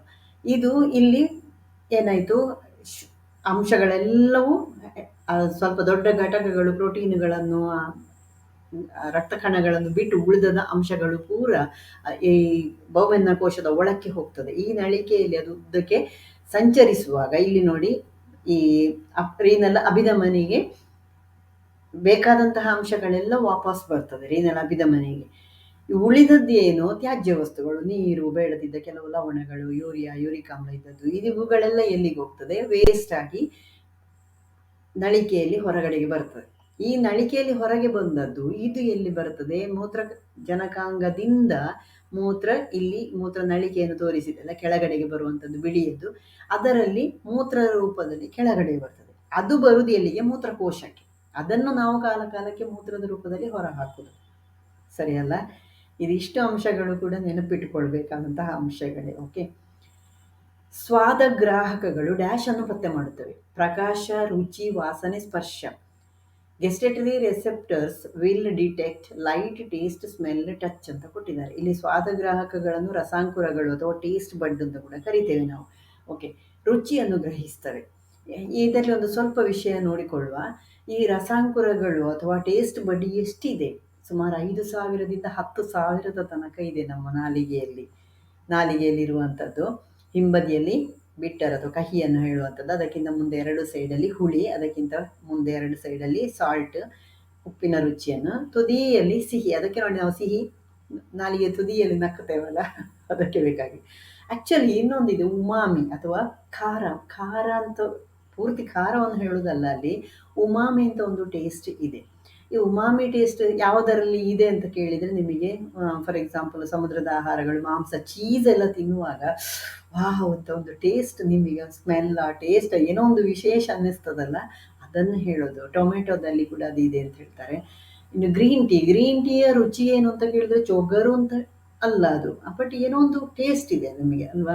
ಹಾಗಾಗಿ ಇದೊಂದು ವಿಶಿಷ್ಟವಾದಂಥ ಒಂದು ರುಚಿಯನ್ನು ನಾವು ಉಮಾಮಿ ಟೇಸ್ಟ್ ಅಂತ ಹೇಳುವಂಥದ್ದು. ಅದು ಹೆಚ್ಚಾಗಿ ಮಾಂಸಾಹಾರಿಗಳಲ್ಲಿ, ಮಾಂಸದಲ್ಲಿ ಏನು ಟೇಸ್ಟ್ ಇದೆ ಅಂತ ಕೇಳಿದರೆ ಅವರಿಗೆ ಟೇಸ್ಟ್ ಏನು ಅಂತ ಹೇಳಲಿಕ್ಕೆ ಬರೋದಿಲ್ಲ, ಬಟ್ ಟೇಸ್ಟ್ ವಾವ್, ಮಾಂಸ ಹೇಳಿದ್ರೆ ವಾವ್ ಹೇಳ್ತಾರೆ ಅಲ್ವಾ. ಅದನ್ನು ಹೇಳೋದು, ಅದು ಉಮಾಮಿ ಟೇಸ್ಟ್ ಅಂತ ಹೇಳ್ತಾರೆ. ಓಕೆ, ಸೂರ್ಯನ UV ಕಿರಣವು ಮಾನವನಲ್ಲಿ ಡ್ಯಾಶ್ ಅನ್ನು ಉಂಟು ಮಾಡುವ ಸಾಧ್ಯತೆ ಇದೆ. The UV radiation from the sun is likely to cause dash in humans. ಚರ್ಮದ ಕ್ಯಾನ್ಸರ್ ಅಥವಾ ಅರ್ಬುದ, ಕನ್ನಡದಲ್ಲಿ ಕರೆಕ್ಟ್ ವರ್ಡ್ ಕ್ಯಾನ್ಸರಿಗೆ ಅರ್ಬುದ. ಸ್ಕಿನ್ ಕ್ಯಾನ್ಸರ್, ಲಂಗ್ ಕ್ಯಾನ್ಸರ್, ಯಕೃತ್ ಅಲ್ಲ, ಶ್ವಾಸಕೋಶ ಅರ್ಬುದ ಸರಿ ಕೊಟ್ಟಿದ್ದಾರೆ. ಲಿವರ್ ಕ್ಯಾನ್ಸರ್, ಇನ್ನೊಂದು ಯಕೃತ್ ಅರ್ಬುದ. ಬ್ರೈನ್ ಕ್ಯಾನ್ಸರ್, ಮೆದುಳು ಅರ್ಬುದ. ಆನ್ಸರ್ ಯಾವುದು? ಚರ್ಮದ ಕ್ಯಾನ್ಸರ್ ಆಗಬೇಕು. ಚರ್ಮದ ಕ್ಯಾನ್ಸರನ್ನು ಉಂಟು ಮಾಡಬಲ್ಲದು ಯಾವುದು? ಸೂರ್ಯನ UV ಕಿರಣಗಳು ನೇರ ನಮ್ಮ ಚರ್ಮದ ಮೇಲೆ ಬಿದ್ದರೆ. ಪರಿಸರವನ್ನು ಉಳಿಸಲು ಇರುವ 3 Rಗಳು, 3 Rs. ನೆನಪಿಡಿ, ಕಡಿಮೆ ಮಾಡಿ, ಮರುಬಳಕೆ ಮಾಡಿ. Remember, reduce, reuse. ಮರುಪಡೆಯಿರಿ, ಕಡಿಮೆ ಮಾಡಿ, ಮರುಪಾವತಿ ಮಾಡಿ. Recall, reduce, refund. ಕಡಿಮೆ ಮಾಡಿ, ಜೀರ್ಣೋದ್ಧಾರ ಮಾಡಿ, ಮರುಬಳಕೆ ಮಾಡಿ. Reduce, recycle, reuse. ಕಡಿಮೆ ಮಾಡಿ, ಮರುಪಾವತಿ ಮಾಡಿ, ಮರುಬಳಕೆ ಮಾಡಿ. Reduce, refund, reuse. ಈ ಥರದಲ್ಲಿ ಕೊಟ್ಟಿದ್ದಾರೆ. ಇಲ್ಲಿ ಆಪ್ಷನ್ ಸಿ ಯಲ್ಲಿ ಜೀರ್ಣೋದ್ಧಾರ ಮಾಡಿ ಅಂತ ಕನ್ನಡ ವರ್ಡ್ ಕೊಟ್ಟಿದ್ದಾರೆ. ಅಲ್ಲಿ ಅದು ಮಿತ ಬಳಕೆ, ಮರುಬಳಕೆ ಮತ್ತು ಮರುಚಕ್ರೀಕರಣ ಆಗಬೇಕು. ಮಿತ ಬಳಕೆ ರೆಡ್ಯೂಸ್, ಮರುಬಳಕೆ ರೀಯೂಸ್, ಮರುಚಕ್ರೀಕರಣ ರೀಸೈಕಲ್. ಈಗ ನಾವು 5R ಅಲ್ಲಿ ಕೂಡ ಹೇಳ್ತೇವೆ ಅಲ್ವಾ. 5R ಅಲ್ಲಿ ನಿರಾಕರಿಸು, ರೆಫ್ಯೂಸ್. ಏನಿದು ಒಂದೊಂದಾಗಿ ಸ್ವಲ್ಪ ನೋಡುವ. ರೆಫ್ಯೂಸ್ ಮಾಡಬೇಕು ಅಂದರೆ ಪ್ಲಾಸ್ಟಿಕ್ ನಾವೇ ಚೀಲವನ್ನು ತಕೊಂಡು ಹೋಗಬೇಕು. ಬಟ್ಟೆಯ ಚೀಲವನ್ನು ತಕೊಂಡು ಬನ್ನಿ ಅಂತೆಲ್ಲ ಇರ್ತದಲ್ಲ, ಆ ಚೀಲವಂತ ಅಂದರೆ ಅಲ್ಲಿ ಕೊಡುವಂತಹ ಪ್ಲಾಸ್ಟಿಕ್ಕನ್ನು ನಾವು ನಿರಾಕರಿಸಬೇಕು, ಬೇಡ ಅಂತ ಹೇಳಬೇಕು. ಅವಶ್ಯಕತೆ ಇದ್ದಾಗ ಮಾತ್ರ ನಾವು ನಮ್ಮ ಹತ್ರ ಇರುವಂಥದ್ದು ಚೀಲಗಳನ್ನು ಬಳಕೆ ಮಾಡಬೇಕು. ಅದು ರೆಫ್ಯೂಸ್. ಆಯಿತಾ. ರೆಡ್ಯೂಸ್ ಅಂದರೆ ಮಿತ ಬಳಕೆ ಮಾಡೋದು, ನಾವು ತರುವುದನ್ನೇ ಕಡಿಮೆ ಮಾಡೋದು, ಪರ್ಚೇಸ್ ಮಾಡುವಂಥದ್ದೇ ಕಡಿಮೆ ಮಾಡಬೇಕು, ಪ್ಲಾಸ್ಟಿಕ್ಕನ್ನು ತಗೊಂಡೇ ಯೂಸ್ ಮಾಡುವಂಥದ್ದು ಕಡಿಮೆ ಮಾಡಬೇಕು ಅಂತ. ರೀಯೂಸ್, ಮರುಬಳಕೆ ಮಾಡೋದು. ಮರುಬಳಕೆ ಮಾಡೋದು ಫಾರ್ ಎಕ್ಸಾಂಪಲ್ ಇದೆಲ್ಲ ಕವರ್ ಎಲ್ಲ ಬರ್ತದೆ ನಮಗೆ, ನಾವು ಶಾಲೆಗಳಲ್ಲಿರುವಾಗ ನಾವೇನು ಮಾಡ್ತೇವೆ, ಅದನ್ನು ನಮ್ಮೆಲ್ಲ ಓಪನ್ ಮಾಡಿದರೆ ಅದನ್ನು ಉಲ್ಟಾ ಹಾಕಿಬಿಟ್ಟು ಅದರಲ್ಲೇ ನಾವು ತುಂಬಿಸಿ ಕಳಿಸ್ಬೋದು ಅಲ್ವಾ. ಆ ಥರದಲ್ಲಿ ಯೂಸ್ ಮಾಡೋದು. ಅದು ಬಟ್ಟೆಗಳನ್ನು ಕೂಡ ನಾವು ರೀಯೂಸ್ ಮಾಡ್ತೇವೆ ಅಲ್ವಾ. ಹರಿದ್ರೆ ಅಥವಾ ಅದಕ್ಕೆ ಸ್ಟಿಚ್ ಹಾಕಿ ವಾಪಸ್ ಯೂಸ್ ಮಾಡ್ತೇವೆ. ಅದೇ ರೂಪದಲ್ಲಿಯೇ ಅಂದರೆ ನಮಗೇನು ನಾವು ಏನು ಅಂತ ಅದನ್ನು ಬಳಸ್ತಾ ಇದ್ದೇವೆ ಫಸ್ಟ್, ಅದೇ ಥರದಲ್ಲೇ ಬಳಸುವಂಥದ್ದು. ಸ್ವಲ್ಪ ದೊಡ್ಡದಾದಂತಹ ಬಾಟ್ಲಿ ಇದೆ, ಏನೋ ತುಂಬಿಡುವಂಥದ್ದು, ಅಥವಾ ಮಣ್ಣು ಹಾಕಿ ಏನೋ ಗಿಡಗಳನ್ನು ನೆಟ್ಟದ್ದು, ಅದರ ಮೇಲ್ಭಾಗ ಕಟ್ಟಾಗಿದೆ ಅಂತಾದರೆ ನಾವು ಸ್ವಲ್ಪ ಬೇರೆ ಥರದ ಗಿಡಗಳನ್ನು ಅದೇ ಪಾಟಲ್ಲಿ ಹಾಕಿ ಬೆಳೆಸುವಂಥದ್ದು ಅಷ್ಟೇ. ಇನ್ನೊಂದು ಇದೆ ರೀಪರ್ಪಸ್, ಮರು ಉದ್ದೇಶ ಮಾಡುವಂಥದ್ದು. ಈ ಮರು ಉದ್ದೇಶ ಮಾಡೋದು ಅಂದರೆ ಏನು? ಫಾರ್ ಎಕ್ಸಾಂಪಲ್ ಒಂದು ಗಾಜಿನ ಬಾಟ್ಲಿ ಇದೆ, ಅದು ಅದರ ಮುಚ್ಚಳ ಒಡೆದೋಯ್ತು ಅಂತ ಇಟ್ಕೊಳ್ಳಿ. ಮುಚ್ಚಳ ಒಡೆದೋಯ್ತು, ನಿಮಗೆ ಗಾಜಿನ ಬಾಟ್ಲಿ ಇದ್ದಾಗ ನೀವೇನು ಮಾಡ್ತಿದ್ರಿ, ಅದರಲ್ಲಿ ಏನೋ ವಸ್ತುಗಳನ್ನು ಹಾಕಿ ಮುಚ್ಚಳ ಹಾಕಿ ಕಿಚನಲ್ಲಿ ಇಡ್ತಿದ್ರಿ ಅಲ್ವಾ. ಈಗ ಅದರ ಮುಚ್ಚಳ ಹೋಗಿದೆ, ಬೇರೆ ಮುಚ್ಚಳವನ್ನು ಹಾಕಿಕೊಂಡು ಸರ್ಕಸ್ ಮಾಡುವ ಬದಲು ನೀವು ಅದರಲ್ಲಿ ಏನು ಗಿಡಗಳನ್ನು ನೆಡುವಂಥದ್ದು, ಮಣ್ಣು ಹಾಕಿ ಗಿಡಗಳನ್ನು ನೆಡುವಂಥದ್ದು, ಅಲಂಕಾರಿಕವಾಗಿ ಅದನ್ನು ಬೇರೆ ರೀತಿಯಲ್ಲಿ ಬಳಸ್ತಿರಲ್ಲ, ಅದು ಮರು ಉದ್ದೇಶಕ್ಕೆ ಬಳಸೋದು. ಇನ್ನು ಪಾಟ್ ಎಲ್ಲ ಸ್ವಲ್ಪ ಸೈಡೆಲ್ಲ ಒಡೆದಿದೆ ಅಂತಾದರೆ ಅದರಲ್ಲಿ ನೀರು ಹಾಕಿ ಪಕ್ಷಿಗಳಿಗೆ ಇಡುವಂಥದ್ದು, ಯಾವುದೇ ರೀತಿಯಲ್ಲಿ ಬೇರೆ ಥರದಲ್ಲಿ ಅದನ್ನು ಬಳಸುವಂಥದ್ದು ಇದೆಯಲ್ಲ, ಅದನ್ನು ಮರು ಉದ್ದೇಶ ಅಂತ ಹೇಳುವಂಥದ್ದು ಅಥವಾ ರೀಪರ್ಪಸ್ ಅಂತ ಹೇಳೋದು. ಇನ್ನೊಂದು ರೀಸೈಕಲ್, ಮರುಚಕ್ರೀಕರಣ ಅಂದರೆ ಗುಜರಿಯವರೆಲ್ಲ ನಮ್ಮಲ್ಲಿ ತಕೊಂಡು ಹೋಗ್ತಾರಲ್ಲ ಪ್ಲಾಸ್ಟಿಕ್‌ಗಳು, ಲೋಹದ ಪಾತ್ರೆಗಳು ಇಂಥದ್ದೆಲ್ಲ ಹಾಳಾದದ್ದೆಲ್ಲ ಹಿಡ್ಕೊಂಡು ಹೋಗ್ತಾರೆ. ಅಲ್ಲಿ ಅದು ರೀಸೈಕಲ್ ಆಗ್ತದೆ. ಅಂದ್ರೆ ಅದನ್ನು ಶುದ್ಧೀಕರಿಸಿ, ಕರಗಿಸಿ, ಅನಂತರ ಪುನಃ ಬೇರೆ ರೀತಿಯಲ್ಲಿ ಅದನ್ನು ವಸ್ತುಗಳನ್ನಾಗಿ ಪರಿವರ್ತಿಸ್ತಾರೆ. ಇದನ್ನು ನಾವು ಮರುಚಕ್ರೀಕರಣ ಅಂತ ಕರೆಯೋದು. ಇದಿಷ್ಟು ವಿಷಯಗಳು ಕೂಡ 10ನೇ ತರಗತಿಯಲ್ಲಿ ಬರುವಂಥದ್ದೇ. ನಿಮಗೊಂದ್ಸತಿ ನೆನಪು ಮಾಡಿದ್ದು 5 Rs ಅಂದರೆ ಅಲ್ಲಿ ಮರುಬಳಕೆ, ಮರು ಉದ್ದೇಶ ಹೀಗೆಲ್ಲ ಹೇಳುವಾಗ ಅದು ಕ್ಲಿಯರ್ ಆಗಿ ನಿಮಗೆ ಉದಾಹರಣೆಯ ಜೊತೆಗೆ ನೀವು ನೆನಪಿಟ್ಕೊಳ್ಬೇಕು. ನೀರಿನಲ್ಲಿ ಲವಣ ಮೂಲವನ್ನು ಕರಗಿಸಿದಾಗ ಅದು ಡ್ಯಾಶ್ ಅಯಾನ್ಗಳನ್ನು ಉತ್ಪಾದಿಸುತ್ತದೆ. ಇಂಗ್ಲಿಷಲ್ಲಿ ಅದೇನು, on dissolving bases in water it produces dash ions. Okay, ಜಲಜನಕ hydroxide, chlorine, magnesium, hydrogen, hydroxide, chlorine, magnesium. ಇಲ್ಲಿ ಆಪ್ಷನ್ ಕೊಟ್ಟದ್ದು ನಿಮಗೆ. ಇಲ್ಲಿ ಆನ್ಸರ್ ಎಂಥದ್ದು ನಿಮಗೆ ಹೈಡ್ರಾಕ್ಸೈಡ್ಗಳು. ಹೈಡ್ರಾಕ್ಸೈಡನ್ನು ಉತ್ಪತ್ತಿ ಮಾಡ್ತದೆ. ಬೇಸ್ ಅಥವಾ ಪ್ರತ್ಯಾಮ್ಲಗಳನ್ನು ನೀರಿನಲ್ಲಿ ಕರಗಿಸಿದಾಗ ಅದು ಹೈಡ್ರಾಕ್ಸೈಡನ್ನು ಉತ್ಪತ್ತಿ ಮಾಡ್ತದೆ. ನೀವು ಅದರ ನಿರೂಪಣೆಯನ್ನೇ ನೆನಪಿಟ್ಕೊಳ್ಳಿ. Bases can defined as substances that produce hydroxide ions when dissolved in water ಅಂತ ಅದಕ್ಕೆ ಡೆಫಿನೇಷನ್ ಇರುವುದೇ ಹಾಗೆ ಅಲ್ವಾ. OH ನೆಗೆಟಿವ್ ಅಯಾನ್ ಇದೆಯಲ್ಲ, ಅದನ್ನು ನಾವೆಂತ ಕರೆಯೋದು ಹೈಡ್ರಾಕ್ಸೈಡ್ ಅಯಾನ್ ಅಂತ ಕರಿತೇವೆ. ಅದೇ ಆಮ್ಲ ನೀರಿನಲ್ಲಿ ಕರಗಿದಾಗ ಜಲಜನಕ ಅಯಾನುಗಳು ಬಿಡುಗಡೆ ಆಗ್ತದೆ. ಕೆಳಗಿನ ಯಾವುದು ಸಕ್ರಿಯ ಲೋಹ? Lithium, sodium, potassium, rubidium. Which of the following is most active metal? Lithium, sodium, potassium, rubidium ಅಂತ ಇಲ್ಲಿ ಕೊಟ್ಟಿದ್ದಾರೆ. ಇಲ್ಲಿ ರುಬೀಡಿಯಂ ನಿಮ್ಮ ಆನ್ಸರ್ ಆಗಬೇಕು. ನಿಮಗೆ ಪಕ್ಕ ಸೋಡಿಯಂ ಅಂತ ತಲೆಗೆ ಬರ್ಬೋದು. ಇಲ್ಲಿ ರುಬೀಡಿಯಂ ನಿಮ್ಮ ಆನ್ಸರ್. ಯಾಕಂದರೆ ಇವುಗಳೆಲ್ಲವೂ ಕೂಡ ಒಂದೇ ಗುಂಪಿನದ್ದು ಕೂಡ. ಇಲ್ಲಿ ಯಾವುದನ್ನು ಸಕ್ರಿಯ ಲೋಹ ಅಂತ ಹೇಳೋದು ಅಂದರೆ ಆಕ್ಸಿಜನ್ ಮತ್ತು ಹೈಡ್ರೋಜನ್ ಒಟ್ಟಿಗೆ ಬಹಳ ಈಸಿಯಾಗಿ, ಬಹಳ ವೇಗವಾಗಿ ವರ್ತಿಸುವಂತಹ ಲೋಹಗಳನ್ನು ಹೇಳುವಂಥದ್ದು.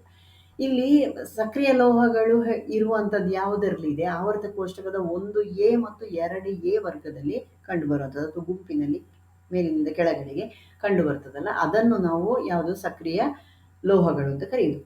ಇವುಗಳ ಸಕ್ರಿಯತೆ ಹೆಚ್ಚಾಗುವುದು ಗುಂಪಿನಲ್ಲಿ ಕೆಳಗೆ ಬಂದ ಹಾಗೆ, ಮೇಲಿನಿಂದ ಕೆಳಗಡೆಗೆ ಬಂದ ಹಾಗೆ ಅದರ ಸಕ್ರಿಯತೆ ಹೆಚ್ಚಾಗುವುದು. ಅಂದರೆ ಆಮ್ಲಜನಕ ಮತ್ತು ನೀರಿನ ಜೊತೆಗೆ ಅದು ವರ್ತಿಸುವಂತಹ ವೇಗ ಹೆಚ್ಚುವುದು ಯಾವಾಗ? ಮೇಲಿಂದ ಕೆಳಗೆ ಬಂದಾಗ. ಹಾಗಾಗಿ ಅವರು ಕೊಟ್ಟದ್ದರಲ್ಲಿ ಲಿಥಿಯಂ, ಸೋಡಿಯಂ, ಪೊಟ್ಯಾಸಿಯಂ, ರುಬೀಡಿಯಂ ಕೆಳಗಡೆ ಇರುವಂಥದ್ದು. ಹಾಗಾಗಿ ಅದು ಸಕ್ರಿಯ ಲೋಹ. ಅದೇ ಫ್ರಾನ್ಸಿಯಂ ಕೊಟ್ಟು ನೀವು ಫ್ರಾನ್ಸಿಯಂ ಬರಿಬೇಕು. ಅದು ಅತ್ಯಂತ ಹೆಚ್ಚು ಸಕ್ರಿಯವಾದದ್ದು. ಯಾಕೆ? ಅದು ಗುಂಪಿನಲ್ಲಿ ಕೆಳಗಡೆ ಉಂಟು ನೋಡಿ. ಅರ್ಥ ಆಯ್ತಾ? ಎಥೆನಾಲ್ ಸಂಪೂರ್ಣ ಆಮ್ಲಜನಕೀಕರಣದ ನಂತರ ಡ್ಯಾಶ್ ಅನ್ನು ನೀಡುತ್ತದೆ. ಇಂಗಾಲದ ಡೈಆಕ್ಸೈಡ್ ಮತ್ತು ನೀರು ಆಗಬೇಕು ನಿಮ್ಮ ಉತ್ತರ. ಇಲ್ಲಿ ಅಸಿಟಿಕ್ ಆಮ್ಲವ ಅಂತ ನೀವು ಕನ್ಫ್ಯೂಸ್ ಮಾಡಿಕೊಳ್ಬೇಡಿ. ಯಾಕಂದರೆ ಆಮ್ಲೀಯ ಸ್ಥಿತಿಯಲ್ಲಿ ಪೊಟ್ಯಾಸಿಯಂ ಅಥವಾ ಸೋಡಿಯಂ ಡೈಕ್ರೋಮೇಟ್ನಂತಹ ಬಲವಾದ ಆಕ್ಸಿಡೈಸಿಂಗ್ ಏಜೆಂಟ್ ಇದ್ದಾಗ ಅಲ್ಲಿ ಅಸಿಟಿಕ್ ಆಮ್ಲ ಉತ್ಪತ್ತಿಯಾಗುವುದು ಹೌದು. ಆದರೆ ಇಲ್ಲಿ ಅವರು ಕೇಳಿದ್ದೇನು, ಎಥೆನಾಲ್ ಸಂಪೂರ್ಣ ಆಮ್ಲಜನಕೀಕರಣದ ನಂತರ ಅಂತ ಹೇಳಿದ್ದು ಯಾವ ಅರ್ಥದಲ್ಲಿ ಅಂದರೆ ದಹನ ಪ್ರಕ್ರಿಯೆಯಲ್ಲಿ ಸಂಪೂರ್ಣ ಆಮ್ಲಜನಕೀಕರಣ ಆಗುವಂಥದ್ದು ಅಥವಾ ಆಕ್ಸಿಡೈಸ್ ಆಗುವುದು. ಇಲ್ಲಿ ಎಥೆನಾಲ್ ಇಂಧನವಾಗಿ ಇರ್ತದೆ. ಉರಿಯುವಿಕೆ ಆಗುವ ದಹನ ಕ್ರಿಯೆಯಲ್ಲಿ ಏನಾಗಿರ್ತದೆ, ಎಥೆನಾಲ್ ಉರಿಯುವಂಥದ್ದಾಗಿರ್ತದೆ. ಅಲ್ಲಿ ಆಮ್ಲಜನಕ ಆಕ್ಸಿಡೀಕರಣ ಮಾಡುವಂಥದ್ದು, ಆಕ್ಸಿಡೈಸಿಂಗ್ ಏಜೆಂಟ್ ಅದಾಯಿತು. ಅವುಗಳೆರಡೂ ಉರಿದಾಗ ಉಂಟಾಗುವಂಥದ್ದು, ಸಂಪೂರ್ಣವಾಗಿ ಅದು ಉರಿತದೆ, ಉತ್ತಮ ಇಂಧನ, ಅದು ಅತಿ ಹೆಚ್ಚಿನ ಶಾಖವನ್ನು ಅದು ಬಿಡುಗಡೆ ಮಾಡ್ತದೆ. ಆಗ ಉಂಟಾಗುವುದೇನು? ಇಂಗಾಲದ ಡೈಆಕ್ಸೈಡು, ನೀರು ಮತ್ತು ಅತಿಯಾದ ಶಾಖ. ಓಕೆ, ಡ್ಯಾಶ್ ಎಲ್ಲ ಜೀವಂತ ಜೀವಿಗಳ ಆಧಾರವಾಗಿರುವ ಬಹುಮುಖ ಕಣವಾಗಿದೆ ಅಥವಾ ಅಣುವಾಗಿದೆ. ಇನ್ನೊಂದು ಆಮ್ಲಜನಕ, ಇಂಗಾಲ, ಜಲಜನಕ, ಸಾರಜನಕ. Option which is the versatile element that forms the basis for all living organisms. ಇದನ್ನು ನಾವು ಡಿಸ್ಕಸ್ ಮಾಡಿದ್ದೇವೆಲ್ಲ. ಇಂಗಾಲ ನಮ್ಮ ದೇಹದಲ್ಲಿ ಹೆಚ್ಚು ಪ್ರಮಾಣದಲ್ಲಿ ಇರುವಂಥದ್ದು. ಕೆಳಗಿನ ಯಾವುದು ಒಂದು ತಾಪಮಾನ ಪ್ರಕ್ರಿಯೆ? ಆವಿಯಾಗುವಿಕೆ, ಘನೀಕರಣ, ಕುದಿಯುವಿಕೆ. ಇವುಗಳಲ್ಲಿ ಎಲ್ಲವೂ. ಇಂತಹ ಪ್ರಶ್ನೆಯನ್ನೇ ಹೇಳಿದ್ದು ನಾನು. ಸ್ವಲ್ಪ ಆಲೋಚನೆ ಮಾಡಿ ನೀವು ಆನ್ಸರ್ ಬರಿಬೇಕಾಗಿರುವಂಥದ್ದು. Which of the following is a warming process? Evaporation, condensation, boiling, all of these. ಈ ಘನೀಕರಣ ಅಂದ್ರೇನು? ಈ ದ್ರವ ರೂಪದಲ್ಲಿದ್ದದ್ದು ಘನ ರೂಪಕ್ಕೆ ಹೋಗುವಂಥದ್ದು. ಆವಿಯಾಗುವಿಕೆ ಅಂದ್ರೇನು? ದ್ರವ ರೂಪದಲ್ಲಿದ್ದದ್ದು ಆವಿಯಾಗುವಿಕೆ. ಘನೀಕರಣ ಇಲ್ಲಿ ದ್ರವ ರೂಪದಲ್ಲಿದ್ದದ್ದು ಗಟ್ಟಿಯಾಗುವಿಕೆ. ಅದೇ ಥರ ಅನಿಲ ರೂಪದಲ್ಲಿದ್ದದ್ದು ದ್ರವ ರೂಪಕ್ಕೆ ಬರುವುದು. ಇದು ಘನೀಕರಣ, ಕಂಡೆನ್ಸೇಷನ್. ಕುದಿಯುವಿಕೆ ಅಂದ್ರೇನು? ಅಲ್ಲಿ ಉಷ್ಣತೆ ಹೆಚ್ಚಿ ಅದು ಆವಿಯಾಗುವ ಹಂತಕ್ಕೆ ಬರುವುದು. ಸರಿ. ಹಾಗಾದರೆ ಇಲ್ಲಿ ಆನ್ಸರ್ ಯಾವುದಾಗಬೇಕು? ಕಂಡೆನ್ಸೇಷನ್ ಆಗಬೇಕು. ಘನೀಕರಣ ಅಂದರೆ ದ್ರವ ರೂಪದಿಂದ ಘನ ರೂಪಕ್ಕೆ ಬರುವಂಥದ್ದು. ನೀರನ್ನು ಫ್ರಿಜ್ಜಲ್ಲಿ ಇಟ್ಟರೆ ಐಸ್ ಆಗ್ತದೆ ಅಂತ ಹೇಳ್ತೀರಲ್ಲ, ಅದೇ ಥರ ಅನಿಲ ರೂಪದಲ್ಲಿದ್ದದ್ದು ದ್ರವ ರೂಪಕ್ಕೆ ಬರುವಂಥದ್ದು. ಸರಿಯಾ? ಯಾಕೆ ಇಲ್ಲಿ ಘನೀಕರಣವನ್ನು ತಾಪಮಾನ ಪ್ರಕ್ರಿಯೆ ಅಂತ ಹೇಳಿದ್ದು? ಅದು ಆ ಅನಿಲ ರೂಪದಲ್ಲಿರುವಾಗ ಅಣುಗಳು ದೂರ ಇರ್ತದೆ. ದ್ರವ ರೂಪಕ್ಕೆ ಬರುವಾಗ ಅದು ಹತ್ತಿರ ಬರಬೇಕು ಅಂದರೆ ಏನಾಗಬೇಕು? ಅಲ್ಲಿ ಉಷ್ಣತೆ ಬಿಡುಗಡೆ ಆಗಬೇಕು, ಉಷ್ಣತೆ ಹೊರಗಡೆಗೆ ಬಿಡುಗಡೆ ಆಗಬೇಕು.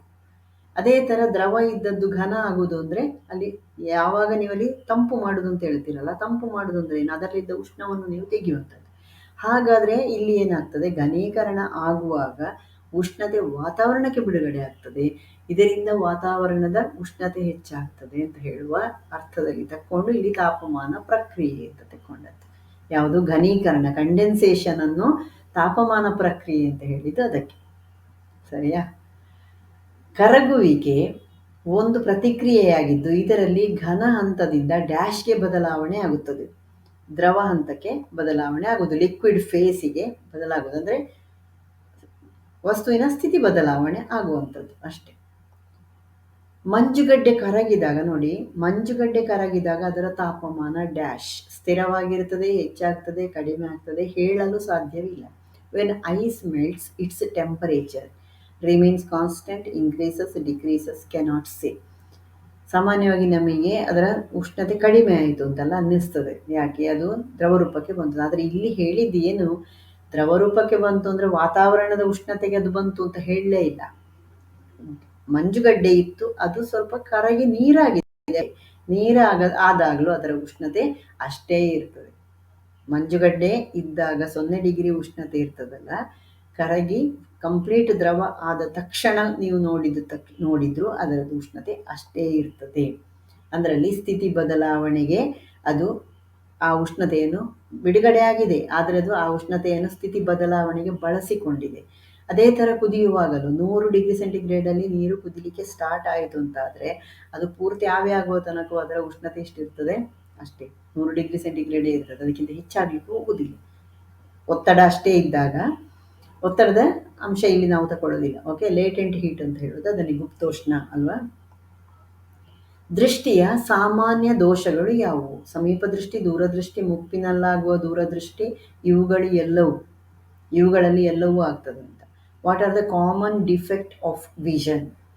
Myopia, hypermetropia, ಪ್ರೆಸ್ಬಯೋಪಿಯಾ, all of these. Answer ಏನು? ಇದೆಲ್ಲವೂ ಕೂಡ ದೃಷ್ಟಿದೋಷಗಳೇ ಅಲ್ವಾ? ಕೆಳಗಿನ ಯಾವುದು ವಿದ್ಯುತ್ ವಾಹಕವಾಗಿದೆ? ತಾಮ್ರ, ಬೆಳ್ಳಿ, ಅಲ್ಯೂಮಿನಿಯಂ, ಇವುಗಳಲ್ಲಿ ಎಲ್ಲವೂ. Among the following which will conduct electricity? Copper, silver, aluminium, all of these. ತಾಮ್ರವು ವಿದ್ಯುದ್ವಾಹಕವೇ, ಬೆಳ್ಳಿ ಅತ್ಯುತ್ತಮ ವಿದ್ಯುದ್ವಾಹಕ, ಅಲ್ಯೂಮಿನಿಯಮು ವಿದ್ಯುದ್ವಾಹಕವೇ. ಹಾಗಾಗಿ ಆನ್ಸರ್ ಇವುಗಳಲ್ಲಿ ಎಲ್ಲವೂ. ವಾಹಕ ಪ್ರತಿರೋಧವು ಡ್ಯಾಶ್ ಅನ್ನು ಅವಲಂಬಿಸಿರ್ತದೆ. ವಸ್ತುವಿನ ಲಕ್ಷಣ, ತಾಪಮಾನ, ಪ್ರದೇಶ ಅಥವಾ ಅದರ ವಿಸ್ತೀರ್ಣ, ಇವುಗಳಲ್ಲಿ ಎಲ್ಲವೂ. Resistance of A conductor depends on nature of material, temperature, area, all of these. ಇಲ್ಲಿ ಆಲ್ ಆಫ್ ದೀಸ್, ಇದರಲ್ಲಿ ಇದಕ್ಕೆ ಕೂಡ ಆನ್ಸರ್ DA, ಇವುಗಳಲ್ಲಿ ಎಲ್ಲವೂ. ಇಲ್ಲಿ ತಾಪಮಾನ ಹೆಚ್ಚಿದ ಹಾಗೆ ಏನಾಗ್ತದೆ? ರೆಸಿಸ್ಟೆನ್ಸ್ ಹೆಚ್ಚುತ್ತದೆ. ರೆಸಿಸ್ಟೆನ್ಸ್ ಅಂದರೆ ಏನು?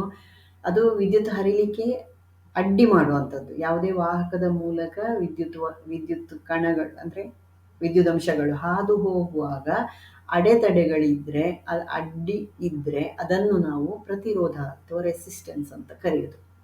ಇದು ವಸ್ತುವಿನ ಲಕ್ಷಣಗಳನ್ನು ಬೇರೆ ಬೇರೆ ವಸ್ತುಗಳಲ್ಲಿ ಬೇರೆ ಬೇರೆ ರೀತಿಯಲ್ಲಿ ಇರ್ತದೆ. ಓಕೆ, ತಾಪಮಾನ ಹೆಚ್ಚಿದ ಹಾಗೆ ಈ ರೆಸಿಸ್ಟೆನ್ಸ್ ಹೆಚ್ಚಿದ್ರೆ ಮತ್ತಷ್ಟು ಹೆಚ್ಚುತ್ತದೆ. ಯಾಕೆ? ಅಲ್ಲಿ ಅಣುಗಳು ಅಡ್ಡದಿಡ್ಡಿ ಹೋಗಲಿಕ್ಕೆ ಸ್ಟಾರ್ಟ್ ಆಗ್ತದಲ್ಲ ಬಿಸಿ ಮಾಡಿದ ಕೂಡಲೇ. ಹಾಗಾಗಿ ವಾಹಕದ ಪ್ರತಿರೋಧವು ಡ್ಯಾಶ್ ಅನ್ನು ಅವಲಂಬಿಸಿರ್ತದೆ. ಆನ್ಸರ್ ಆಯ್ತಿದ್ದು. ವಾಹಕದ ಮೂಲಕ ಚಾರ್ಜ್ ಹರಿವಿನ ಪ್ರಮಾಣವನ್ನು ಡ್ಯಾಶ್ ಎಂದು ಕರೆಯಲಾಗುತ್ತದೆ. ವಿದ್ಯುತ್ ಶಕ್ಯತೆ ಬಾರ್ ವಸ್ತು ಅಂತ ಕೊಟ್ಟಿದ್ದಾರೆ. ಏನು? ಎಲೆಕ್ಟ್ರಿಕ್ ಪೊಟೆನ್ಷಿಯಲ್ ವಿಭವವನ್ನು ಹೇಳಿದ್ದು. ವಿದ್ಯುತ್ ವಾಹಕ ಶಕ್ತಿ, ಎಲೆಕ್ಟ್ರಿಕ್ ಕಂಡಕ್ಟಿವಿಟಿ, ವಿದ್ಯುತ್ ಪ್ರವಾಹ, ಎಲೆಕ್ಟ್ರಿಕ್ ಕರೆಂಟ್, ವಿದ್ಯುತ್ ಪ್ರತಿರೋಧ, ಎಲೆಕ್ಟ್ರಿಕ್ ರೆಸಿಸ್ಟೆನ್ಸ್. ಹಾಗಾದರೆ rate of flow of charge through A conductor is called ಏನಾಗಬೇಕು? ವಾಹಕದ ಮೂಲಕ ವಿದ್ಯುದಂಶಗಳು ಹಾದು ಹೋಗುವುದನ್ನು ನಾವು ಏನಂತ ಕರೆಯೋದು? ವಿದ್ಯುತ್ ಪ್ರವಾಹ ಅಂತ ಕರೆಯೋದು. ಭಾರತದ ಮೊದಲ ಹಿಮ ಚಿರತೆ ಸಂರಕ್ಷಣಾ ಕೇಂದ್ರವನ್ನು ಡ್ಯಾಶ್ನಲ್ಲಿ ಸ್ಥಾಪಿಸಲಾಗುವುದು. ಹಿಮಾಚಲ ಪ್ರದೇಶ, ಉತ್ತರಾಖಂಡ, ಮೇಘಾಲಯ, ಉತ್ತರ ಪ್ರದೇಶ. ಇದು ಕರೆಂಟ್ ಇವೆಂಟ್ಸ್ ಕೂಡ ಸೈನ್ಸ್ಗೆ ಸಂಬಂಧಪಟ್ಟದಾದ ಕಾರಣ ತಗೊಂಡಿದ್ದೇನೆ ನಾನು. India's first snow leopard conservation centre to be established at Himachal Pradesh, Uttarakhand, Meghalaya, Uttar Pradesh. ನಿಮ್ಮ ಆನ್ಸರ್ ಉತ್ತರಾಖಂಡ ಆಗಬೇಕು. ಉತ್ತರಾಖಂಡದ ಉತ್ತರಕಾಶಿ ಅರಣ್ಯ ವಿಭಾಗದಲ್ಲಿ ಇದನ್ನು ಮಾಡ್ತಾರೆ. ಇದು ವಿಶೇಷತೆ ಏನಂದರೆ ಇದರಲ್ಲಿ ಬಿಳಿ ಇದೆ ಅದರ ಮೈಯಲ್ಲಿ ಅಲ್ವಾ, ಸ್ವಲ್ಪ ಸೈಜಲ್ಲಿ ಸ್ವಲ್ಪ ವ್ಯತ್ಯಾಸ ಇದೆ ಹಿಮ ಚಿರತೆ ಮತ್ತು ಆರ್ಡಿನರಿ ಚಿರತೆಗೆ. ಈ ಹಿಮಚಿರತೆ ಅತ್ಯಂತ ಶೀತ ಪ್ರದೇಶದಲ್ಲಿ ಕೂಡ ವಾಸಿಸಬಲ್ಲದು. ಸಾಗರದ ಬಗ್ಗೆ ಕೆಳಗಿನ ಹೇಳಿಕೆಗಳನ್ನು ಗಮನಿಸಿ. ಆಮ್ಲಜನಕದೊಂದಿಗೆ ಸಾಗರಗಳ ಶುದ್ಧತ್ವ ವಾತಾವರಣದ ಬದಲಾದ ಪಾತ್ರ. ಭೂಮಿಯಲ್ಲಿ ಕಾಣಿಸಿಕೊಳ್ಳುವ ಮೊದಲು ಜೀವಿಗಳು ಉಂಟಾದದ್ದು ಸಾಗರದಲ್ಲಿ ವಿಕಸನಗೊಂಡಿತು. Consider the following statements regarding oceans. Saturation of oceans with oxygen altered character of atmosphere. ಏನು ಹೇಳಿದ್ದೀನಿ ಫಸ್ಟಿನದ್ದೇನು? ಆಮ್ಲಜನಕದ ಸ್ಯಾಚುರೇಷನ್ ಅಥವಾ ಆಮ್ಲಜನಕದ ಹೆಚ್ಚು ಪ್ರಮಾಣದಲ್ಲಿ ಉಂಟು ಅಂತ ಇದ್ದರೆ ಹೆಚ್ಚಾಯಿತು ಅಂತಾದರೆ ಅಲ್ಲಿ ವಾತಾವರಣದಲ್ಲಿ ಅಂದರೆ ಇಲ್ಲಿ ಸಾಗರದ ಬಗ್ಗೆ ಕೇಳಿದ್ದು, ಬಟ್ ಇಲ್ಲಿ ಸ್ಟೇಟ್ಮೆಂಟ್ ಏನಿರೋದು? Saturation of oceans with oxygen altered character of atmosphere ಅಂತ ಹೇಳಿದ್ರು. ವಾತಾವರಣದಲ್ಲಿ ಏನು ಬದಲಾವಣೆಯನ್ನು ಉಂಟು ಮಾಡ್ತದೆ ಅಂತ. ತಪ್ಪು ಇದಲ್ವಾ? Life evolved in ocean before it appeared on the land. ಅದು ಸರಿ ಅಲ್ವಾ? ಭೂಮಿಯಲ್ಲಿ ಜೀವಿಗಳ ಉಗಮ ಆಗುವ ಮೊದಲು ಸಾಗರದಲ್ಲಿ ವಿಕಾಸಗೊಂಡಿತು. ಹಾಗಾಗಿ ಇಲ್ಲಿ ಆಪ್ಷನ್ ಬಿ ಎರಡನೇದು ಮಾತ್ರ ಸರಿ, ಎರಡನೆಯ ಸ್ಟೇಟ್ಮೆಂಟ್ ಮಾತ್ರ ಸರಿಯಾದದ್ದು. ಕಾಜಿರಂಗ ರಾಷ್ಟ್ರೀಯ ಉದ್ಯಾನವನ ಯಾವ ರಾಜ್ಯದಲ್ಲಿದೆ? Meghalaya, Assam, Arunachal Pradesh, Tripura. Kaziranga national park is in which state? Meghalaya, Assam, Arunachal Pradesh, Tripura. Answer ನಿಮ್ಮದು ಅಸ್ಸಾಮು. 1904ರಲ್ಲಿ ಇದು ಸ್ಥಾಪಿತ ಆದದ್ದು. ರಾಷ್ಟ್ರೀಯ ಉದ್ಯಾನವನ ಅಂತ ಆದ ನಂತರ ಆದರೆ ಸ್ಥಾಪನೆಯಾಗಿದೆ 1904ರಲ್ಲಿ. ಇಲ್ಲಿಯ ವಿಶೇಷತೆ ಏನು ಅಂತ ಕೂಡ ಯಾವಾಗಲೂ ಕೇಳುವಂಥದ್ದು. ಒಂದು ಕೊಂಬಿನ ರೈನೋಸರಸ್ ಅಥವಾ ಗೆಂಡಾಮೃಗ. ಓಕೆ, ಹಾಗಾದರೆ ಮೇಘಾಲಯದಲ್ಲಿ ನ್ಯಾಷನಲ್ ಪಾರ್ಕ್ ಇದೆಯಾ? ನೋಕ್ರೆಕ್ ರಾಷ್ಟ್ರೀಯ ಉದ್ಯಾನವನ ಫೇಮಸ್ ಆಗಿರುವಂಥದ್ದು. ಅದೇ ಥರ ಅರುಣಾಚಲ ಪ್ರದೇಶದಲ್ಲಿ ಒಟ್ಟು 7 ಅತ್ಯುತ್ತಮವಾದಂತಹ ಸಂರಕ್ಷಣಾ ವಲಯಗಳು ಇದೆ. ಅದರಲ್ಲಿ 2 ನ್ಯಾಷನಲ್ ಇರುವಂಥದ್ದು ದೊಡ್ಡದಾದಂಥದ್ದು ಇದೆ. ಅದರಲ್ಲಿ ಬಹಳ ಫೇಮಸ್ ಆದದ್ದು ನಮ್ದಫಾ ತುಂಬ ಫೇಮಸ್ ಆದದ್ದು. ಅಲ್ಲಿ ಬಹಳಷ್ಟು ಬೇರೆ ಬೇರೆ ಅಂಶಗಳನ್ನು ಒಳಗೊಂಡಿರುವಂಥದ್ದು, ಜೀವ ವೈವಿಧ್ಯಗಳನ್ನು ಒಳಗೊಂಡಿದೆ ಅದು. ಹಾಗಾದರೆ ತ್ರಿಪುರದಲ್ಲಿ ಕಂಚನ್ಜೋಂಗ ಅಂತ ಇದೆ.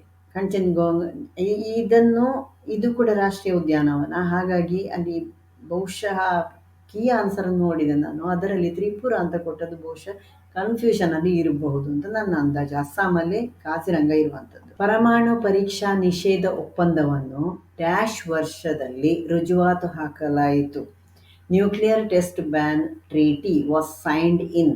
ಯಾವಾಗ ಸೈನ್ ಹಾಕಿದ್ದದಕ್ಕೆ ಅಂತ ರುಜುವಾತು ಸೈನಿಗೆ ಕನ್ನಡ ವರ್ಡ್ ಕೊಟ್ಟಿದ್ದಾರೆ.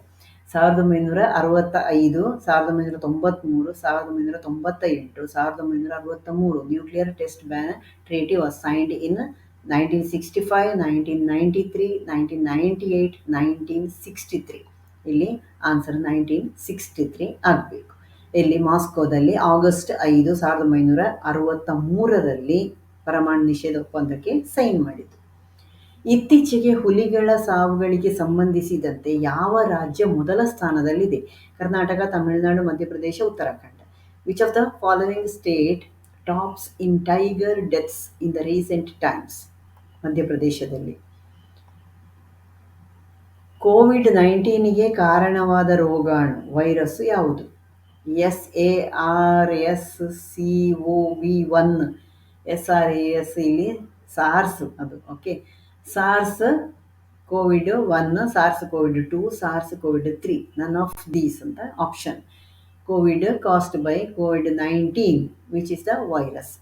ಇಲ್ಲಿ ಸಾರ್ಸ್ ಕೋವಿಡ್-2 ಆಗಬೇಕು ಆನ್ಸರ್, ಅಥವಾ ಕೊರೋನಾ ವೈರಸ್-2 ಇದು ವೈರಸ್ ತಳಿಯನ್ನು ಹೇಳಿದ್ದೀವಿ. Okay.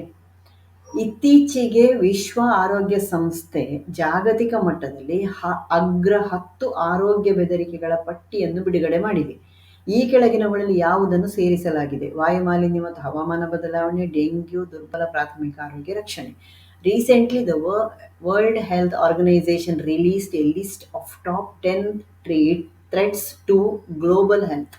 Which of the following included in it? Air pollution and climate change, dengue, weak primary health care. ನೀವು ಆನ್ಸರನ್ನು ಸೆಲೆಕ್ಟ್ ಮಾಡಲಿಕ್ಕೆ ಆ್ಯಕ್ಚುಲಿ ಅದು 3 ಕೂಡ ಸೇರಿಸಿದೆ. ಯಾವುದು? ವಾಯುಮಾಲಿನ್ಯ, ಹವಾಮಾನ ಬದಲಾವಣೆ, ಡೆಂಗ್ಯೂ, ದುರ್ಬಲ ಆರೋಗ್ಯ, ಪ್ರಾಥಮಿಕ ಆರೋಗ್ಯ ರಕ್ಷಣೆ. ಇದಿಷ್ಟು ಕೂಡ. ಕಾಕ್ರಪಾರ ಪರಮಾಣು ವಿದ್ಯುತ್ ಸ್ಥಾವರ ಎಲ್ಲಿದೆ? Maharashtra, Gujarat, Odisha, Paschim Bangala. Where is the Kakrapar nuclear power plant located? Maharashtra, Gujarat, Odisha, west Bengal. Answer ನಿಮ್ಮದು ಗುಜರಾತ್ ಆಗಬೇಕು. ಕೆಳಗಿನ ಯಾವ ರಾಜ್ಯಗಳಲ್ಲಿ ಸಿಂಹ ಬಾಲದ ಮಕಾಕ್ ಅದರ ನೈಸರ್ಗಿಕ ಆವಾಸ ಸ್ಥಾನದಲ್ಲಿ ಕಂಡುಬರುತ್ತದೆ? ನಾವಿದನ್ನು ಮೊದಲೊಂದು ವಿಡಿಯೋದಲ್ಲಿ ಡಿಸ್ಕಸ್ ಮಾಡಿದ್ದೇವೆ. ಇದು ಏನು ಎಂಡೇಂಜರ್ಡ್ ಕೂಡ ಹೌದು ಅಲ್ವಾ, ಅಪಾಯಕ್ಕೆ ಒಳಗಾದ ಪ್ರಭೇದವು ಹೌದು. ಟಿ ಅನ್ನು ಹೇಳಿದ್ದು Tamil Nadu, Karnataka, Kerala, Goa, Karnataka, Kerala, Tamil Nadu, Goa, Kerala, Goa, Uttarakhand. In which of the following states is the lion-tailed macaque found in its natural habitat? ಇಲ್ಲಿ ಆನ್ಸರ್ ಆಗಬೇಕಾದದ್ದು ತಮಿಳುನಾಡು, ಕರ್ನಾಟಕ, ಕೇರಳ. ಅಂದರೆ ಇದು ಪಶ್ಚಿಮ ಘಟ್ಟಕ್ಕೆ ಸೀಮಿತವಾದದ್ದು. ಪಶ್ಚಿಮ ಘಟ್ಟ ಇರುವುದೆಲ್ಲಿ? ಕರ್ನಾಟಕ, ಕೇರಳ, ತಮಿಳುನಾಡಿನ ಉದ್ದಕ್ಕೂ ಇರುವಂಥದ್ದಲ್ವಾ. ಇದು ನೆನಪಿಟ್ಕೊಳ್ಳಿ, ಈ ಮಕಾಕ್ಗಳು ನಿತ್ಯ ಹರಿದ್ವರ್ಣ ಅಗಲ ಎಲೆಯ ಮಾನ್ಸೂನ್ ಕಾಡುಗಳಲ್ಲಿ, ಅಂದರೆ evergreen broad leaf monsoon forest ಅಂತ ಹೇಳ್ತೇವಲ್ಲ, ಅದರಲ್ಲಿ ಮಾತ್ರ ಕಂಡುಬರುವಂಥದ್ದು. ಈ ಮಕಾಕ್ಗಳ ವಿಶೇಷತೆ ಏನು? ಮಕಾಕ್ ಅಂದರೆ ಮಂಗನೆ. ಅದರಲ್ಲಿ ಒಂದು ವಿಶೇಷತೆ ಏನು? ಇದಕ್ಕೆ ಎದುರುಗಡೆಗೆ ಕೇಸರಗಳ ಹಾಗೆ, ಸಿಂಹದಲ್ಲಿ ಕೇಸರ ಇದೆಯಲ್ಲ ಗಂಡು ಸಿಂಹಕ್ಕೆ, ಅದರ ಹಾಗೆ ಕೇಸರಗಳನ್ನು ಇದ್ದ ಹಾಗೆ, ಮತ್ತು ಬಾಲ ಕೂಡ ಸಿಂಹದ ಹಾಗೆ ಇದೆ. ಹಾಗಾಗಿ ಸಿಂಹ ಬಾಲದ ಮಂಗ ಅಂತ ಕೂಡ ಕರೀತಾರೆ ಇದನ್ನು.